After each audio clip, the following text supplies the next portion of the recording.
Hello, hello, hello. It's that time again. Find your inner flavor. We are bringing you some of the health and wellness connections in the St. Louis market. And joining me this morning is Annie O'Donoghue. And this is a little bit of a unique one. Before we dive into that, I do need to make sure that you all know who it is that I am. Because if you don't know who I am, you want to know who I am. Right, Annie? Yes, for sure.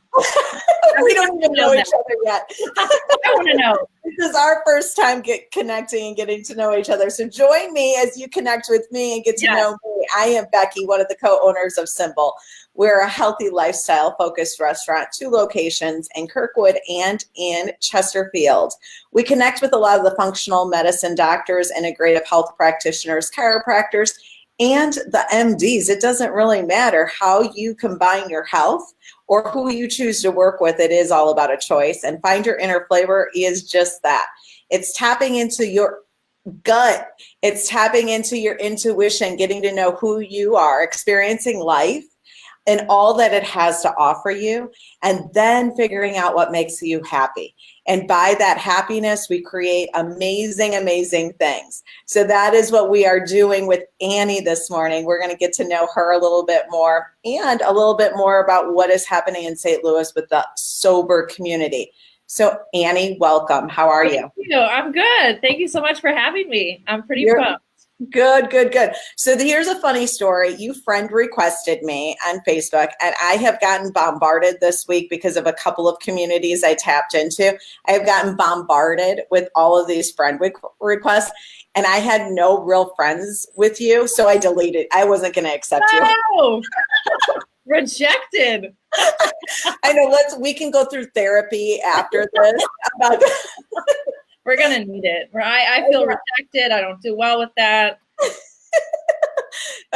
So when Lacey, who helps me with all of the organization with this podcast, she was the one that goes in. I have 2 people that know my passwords to Facebook. I have no secrets really out there. And Lacey goes, I'll make sure you're friends with her. And I go, oh yeah, I deleted her the other day. I wouldn't accept it.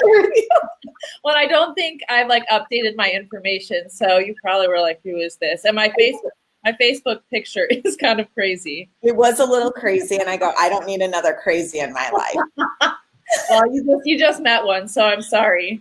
Perfect. So you're not from are you originally from St. Louis? I'm originally from St. Louis. Okay. I've spent the past 10 years in New York City. So I moved back here in August and was actually pleasantly surprised with how much St. Louis has changed, which I was nervous about.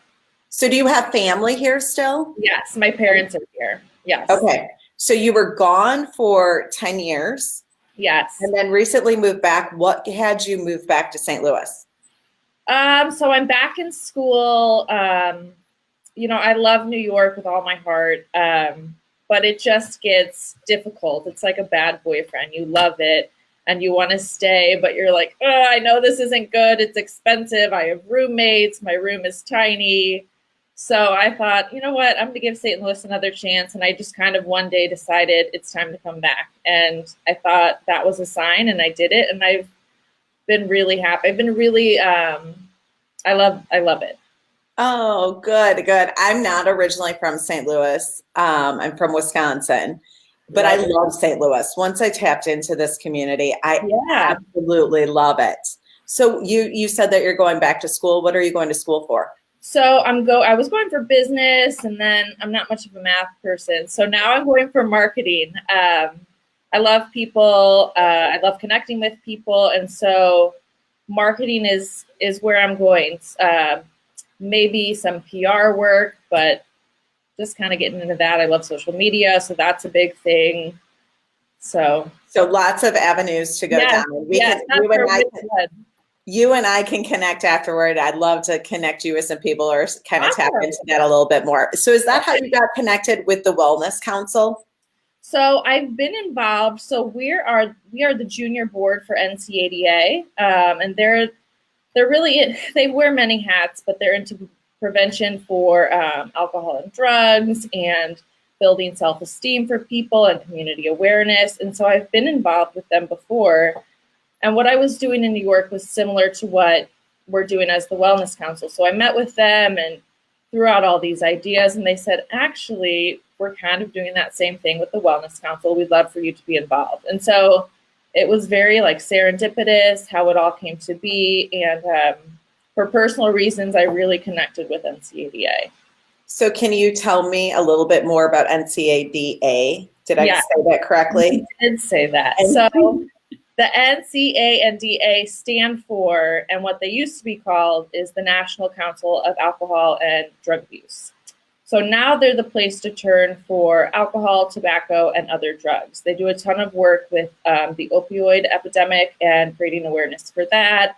They do Narcan trainings. They have, I think, over 30 educators that are out in schools, K through 12, that talk to kids about, it's not about, you know, don't do it, don't do it. They educate them on like what can happen, and let's just talk about it, you know, because it can be kind of a scary situation as a kid to talk about drugs and alcohol.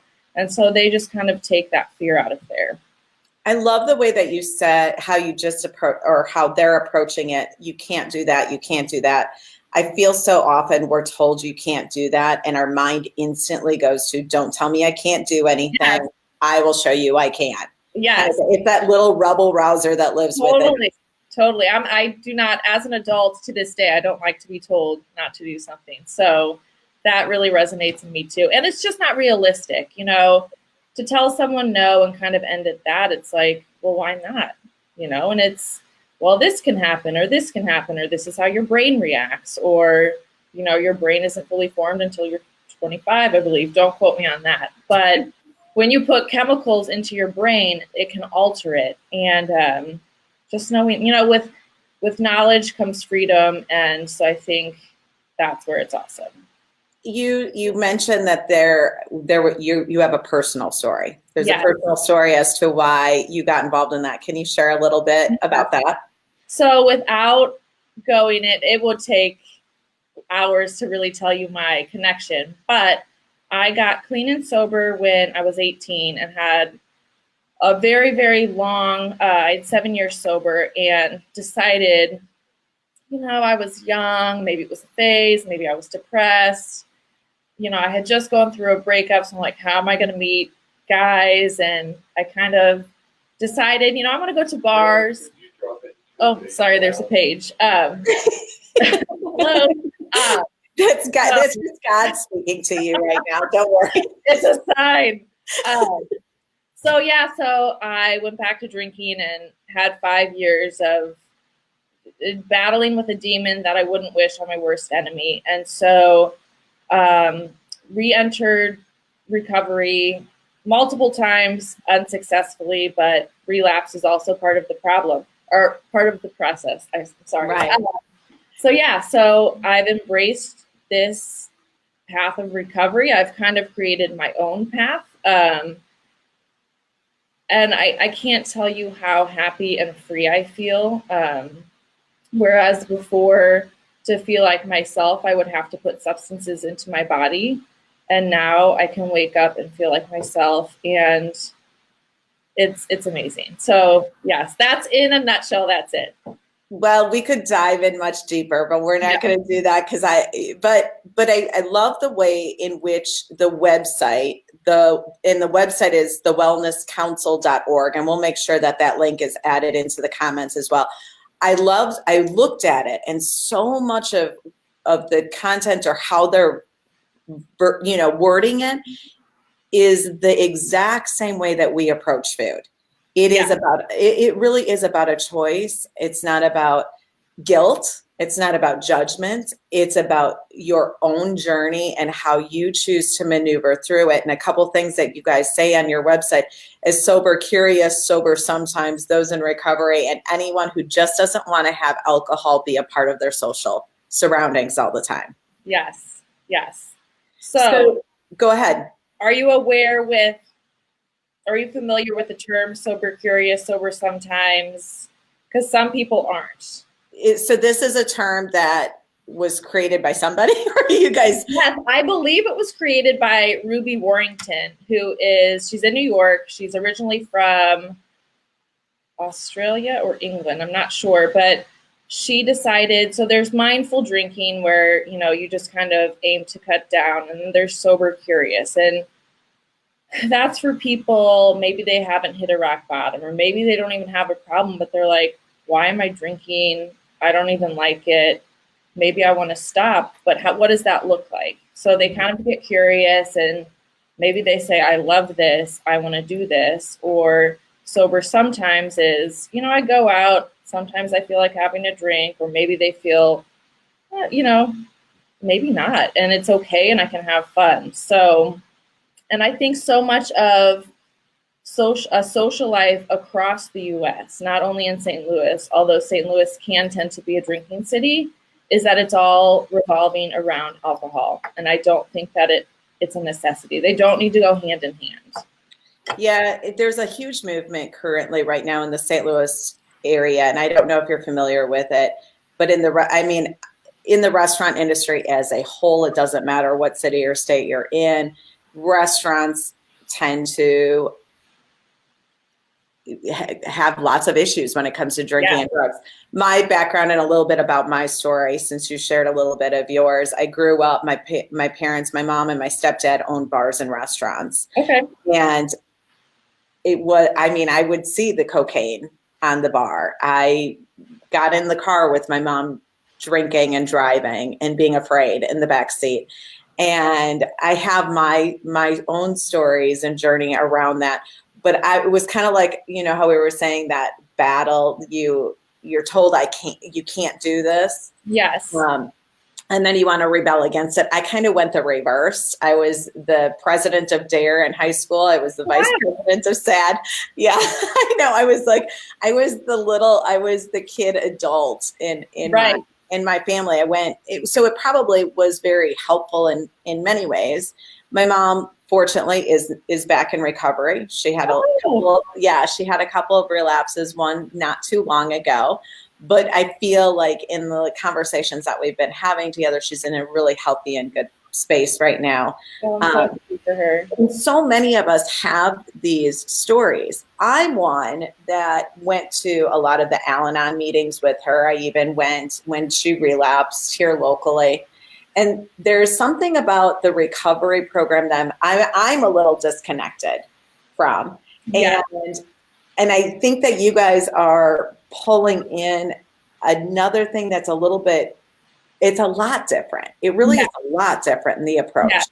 Can you explain a little bit more about what that is? So I will only speak like personally, and because I make up part of the Wellness Council, this is kind of where my voice comes in, and it echoes a lot with people, is that for a long time, there has been one path to recovery, and it's great. But there's some people that it doesn't work for, or it works for some time, and then for some, whatever reasons, some people choose religion, some people choose 12-step programs, but there have been a lot of recovery. Some people just do therapy. Some people do women in sobriety or smart recovery or refuge recovery. And so it's almost like religion. Some people like to pick and choose, and like I have my own higher power, and I like, aspects of Buddhism or Taoism, and I can create it to be personal, and it connects with my heart, and I can get down with it. So if that makes sense. No, it completely makes sense. And I can say in looking at what you guys are doing and how you're approaching it, I pick up, it's a personal and an intuitive thing. Yes. It's not based on rules and regulations. And these are all of the steps. It's kind of like you have to create the steps yourself that work for you. Yes, yes. And I have never been one to follow the rules. I appreciate them. So I think there's just like, it's tailor fit, just like you said. There isn't, there's a lot of rules. No one lived the life that I did. Mm-hmm. A lot of people walked the same path. And so what will work for someone sitting next to me might not work for me. Who are you meeting? Have you done much here in St. Louis? I've seen some other cities doing some some things, and I assume St. Louis just kind of adopted this program. Yes.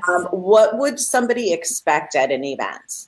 So we're similar to Club Soda, which is a group that I was involved with in New York. But what they can, we've had financial literacy events, which you wouldn't think tie in, but finances are so closely linked to mental health and to addictions, and really anyone needs to know, because we don't. So we focus a lot on other aspects of wellness, but so our first event is in March, which we can talk about.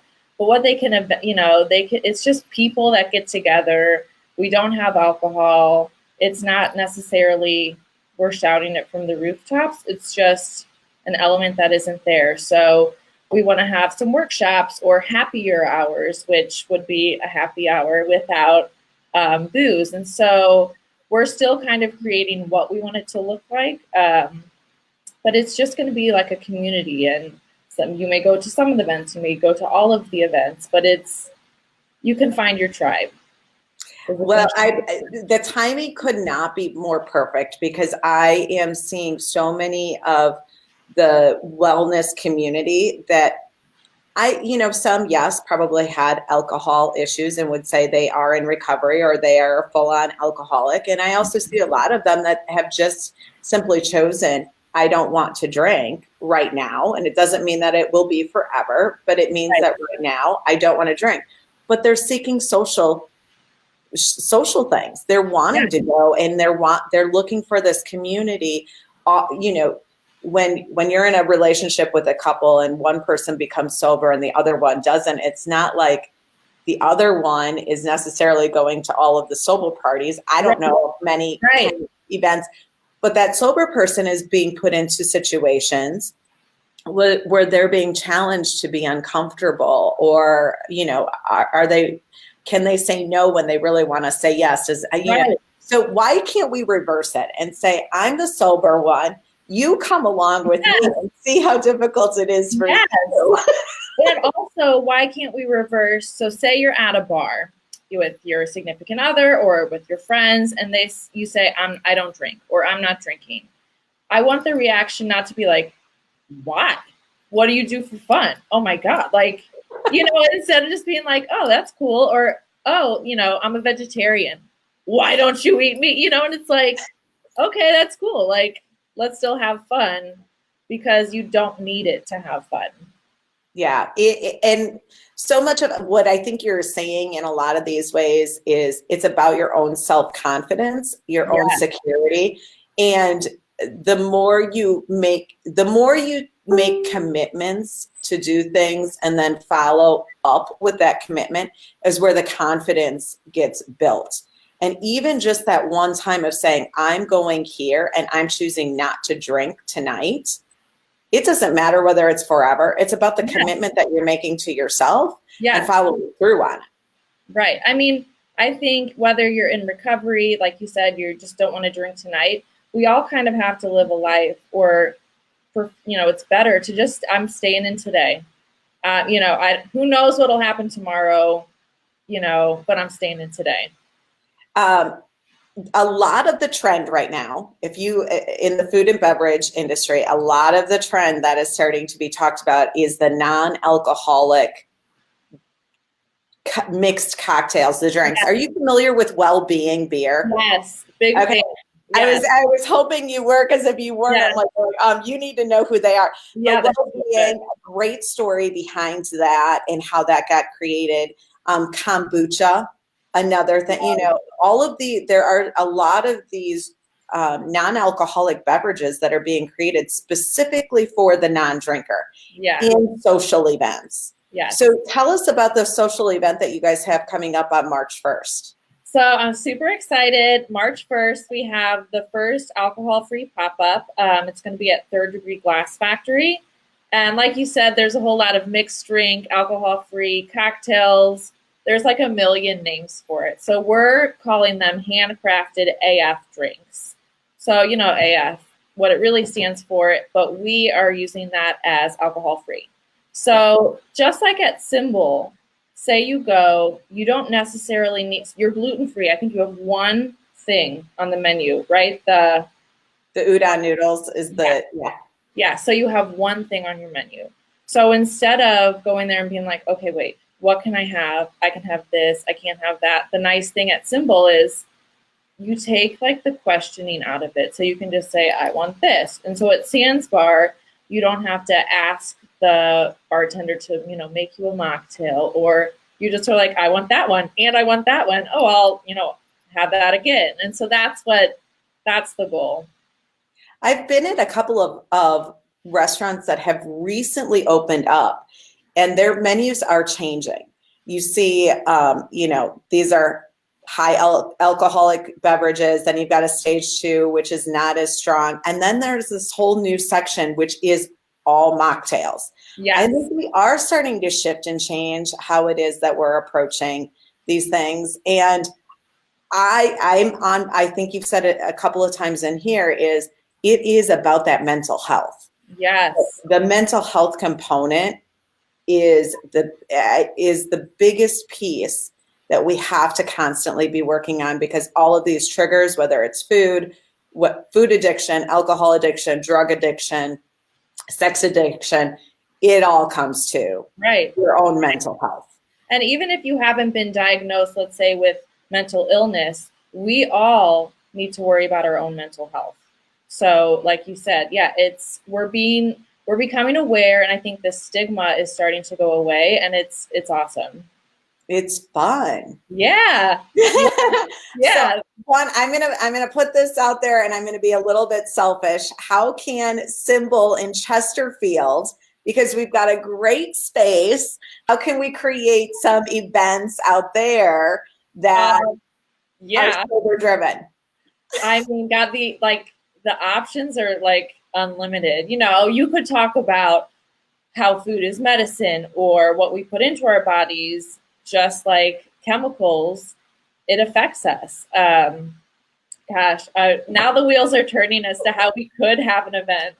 I think we need to talk about that. I like getting wheels turning. That's what I'm really good at. Okay, so I'm going to dive into my portion of the segment where I ask you a few questions that are a little bit unrelated to our topic here. So out of curiosity, what did you order when you went into Symbol? Okay, so I asked Lacey, and she recommended the beef. Well, it's funny. I told people right when we decided to do the interview, I said, I've got, you know, an interview with Symbol. I'm new to the area. I don't know much about it.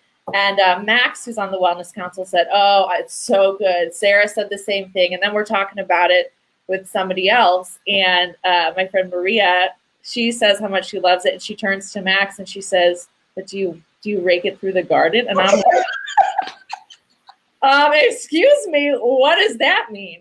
And so, of course, I had to rake it through the garden. I got half quinoa, half cauliflower rice as my base. And then I got the green curry sauce mixed with the garlic chili. Yes. And it was so good. You said it's my favorite, but you haven't had anything else, so you don't. Right? But no, the next time I go, I don't know if I can get something else, because we are a little bit addicting in that way. And it is so funny when I have people that come in and they order, and then they get so caught in this sauce combination, and there are so many different things you can do. Yeah. Okay, so another question. Also, the cucumber lemonade is divine. Love it. It's a perfect drink on a summer day. I agree completely. Yeah. Okay, another question. If you were to indulge in a candy or something sweet, what would it be? I'm a sucker for pastries, croissants. I have a bit of a sweet tooth, so to get it down to one thing is difficult. But I would say pastries, which is not really in line with what I should be or what is wellness related. But I like to approach it the very same way that you are approaching the sober community, and that is, nothing is bad or wrong for you It only becomes that when it becomes a crutch for you. Yes, yes. And I've gone through phases where food has been a crutch for me, and you just feel it. You feel it mentally, you feel it physically. And so I recently went gluten-free, and that's why I also love Simple, because, you know, it's like so many options. And so, yeah, it is, although that is my favorite, it's hard to eat it because for days follow, you know, the gluten, for days following, I just am in pain. So you have chosen to do gluten-free because of health, like you truly are, you have the symptoms and you have yes, it's crazy. Yes. So before I ask another crazy question, I always like kind of coming back to my own personal journeys, because I don't think that it's looked at oftentimes. Gluten as an intolerance in stomach is recognizable. You eat gluten and you're on the toilet, you're either nauseous or you're sitting on it for a really long time. Yes. For me, gluten is a byproduct of what I call biscuit brain. And biscuit brain is my mental clarity. It played a huge role in my depressions, my bipolar. And I did not know that. You know, I just always thought these were normal. This was just the normal pieces of things. And it hasn't been until recent that I have completely eliminated it out of my diet. And when I say completely, I still approach it the same way you approach the sober community. Is I have the choice to do it anytime that I want, and your relapse is part of your journey. Yes. And you have it, and then you go, oh yeah, 72 hours later, the itty bitty shitty committee pops up. I look pregnant. I'm like, I get so bloated, you know? And like you said, I don't know much. You would know this, but I heard that there is serotonin in your stomach. And so that. Oh yeah. The gut, there's all kinds of education books and all kinds of resources out there about the gut brain. I mean, it's all correlated. It's all connected to each other. So I am not an expert. I'm not a doctor. I like saying I'm just a restaurant owner. That's about it. That makes you qualified, though. Yeah. What's your outside of Symbol, what is another one of your favorite restaurants to go to in St. Louis? Okay. I love Aya Sophia in South City. Have you heard of that? I've never heard of it. They have like gyros. They have, I think it's Turkish, but it's Middle Eastern of some sort. If I want a burger, I'm a sucker for O'Connell's. I grew up going there.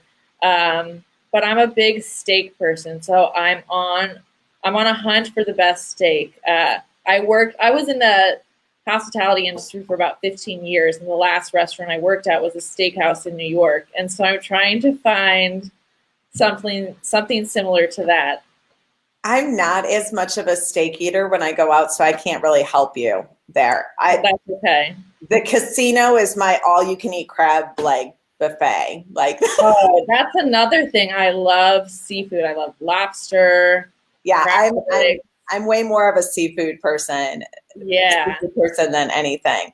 If you could take a vacation and get in your car tomorrow, where would you go?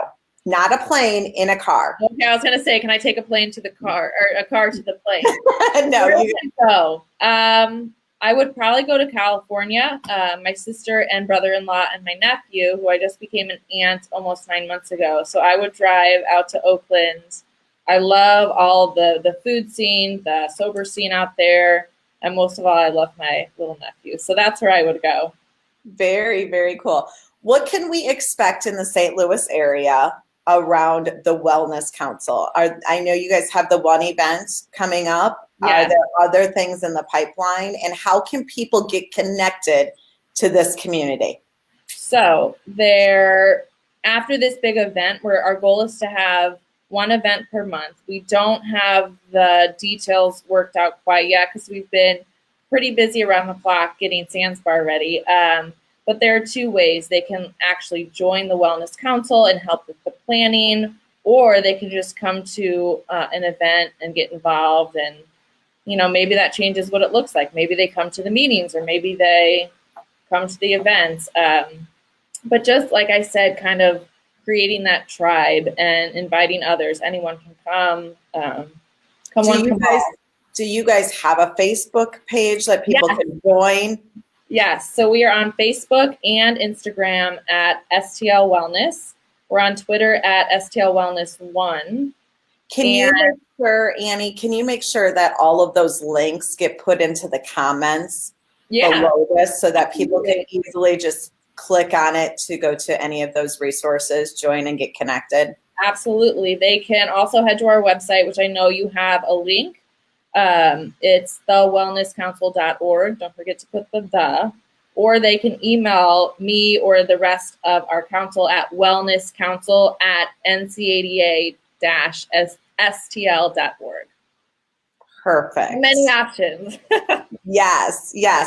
Also, please make sure that there is a link directly to, or I can, or Lacey can, make sure that a link is directed to how you can purchase tickets for the upcoming event on March 1st. Absolutely. I will link it as long as I can. I can link it on the comments or share it to your page if that's okay. You can just link it within the comments and here so that we can have everything in the same place.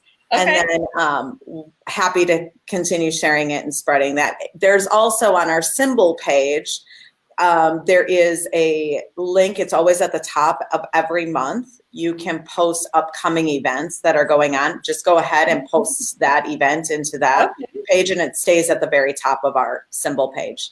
Awesome. Okay. That's our way of staying connected to the community and letting everybody know what all of the resources are for events and different things going on. Okay. I want to thank you. Is there anything I left out? Is there anything that you feel like we didn't share or that you felt like you wanted to make sure you said? I guess the two things are, so I think we said this, but just to drive it home, we want to elevate the alcohol-free scene while creating a world where no one has to feel out of place if they're not drinking.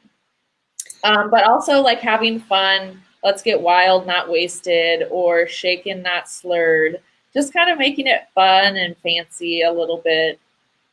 I love it. I think that to just recap on this segment just a little bit, if you are questioning whether sobriety is maybe the path for you, and the whole recovery program or the 12 steps can be scary, overwhelming, or just not in alignment with who you are, the Wellness Council could be the right connection for you to experience some different things in a different way and in a different approach, and at least, if nothing else, to tap into a community. There are a lot of people in the St. Louis area that I think are feeling like they are doing it on their own and wanting to find who their community is, and the Wellness Council is bringing that into the St. Louis area. Yes, exactly. Perfect. I'm going to go ahead and wrap this up, and I'm going to wrap this up by saying health and wellness comes in all kinds of different ways. It's really about your own journey and your own exploration. One thing that is going off the shelves quickly, we can hardly keep it in our coolers, is the elderberry syrup. If you missed episode 22 with Amelia Risotto, go to episode 22 on the Symbols website page, mysymbol.com, and watch that. Listen to what the elderberry syrup is. It's kind of like that natural healing component if you feel a cold or a flu symptom coming on. Symbol at both locations retails that. We are Symbol, or I am part of Symbol. We are a healthy lifestyle focused restaurant located both in Kirkwood and in Chesterfield. We believe food is part of your medicine. Food is a part of your health and wellness journey. We hope you tap in. We hope you get connected. And the Find Your Inner Flavor platform and podcast is about helping you connect with the community that wants to help support you and your health journey as well. So we look forward to many more conversations. Next week, I believe it's going to be my doctor, Dr. Anthony from Wellness Connections out in O'Fallon. And we're going to approach that one a little bit unique and different. I am one of Dr. Anthony's patients, And the way I communicate with my doctors may be a little bit different than how you communicate with your doctor.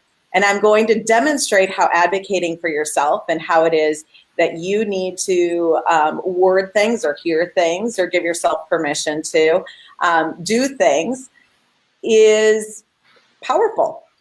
So as you are exploring the right connections for yourself with doctors, you hopefully in this next week's episode, you can learn how it is that I kind of approach it in my way, and maybe you can pick up some pointers there.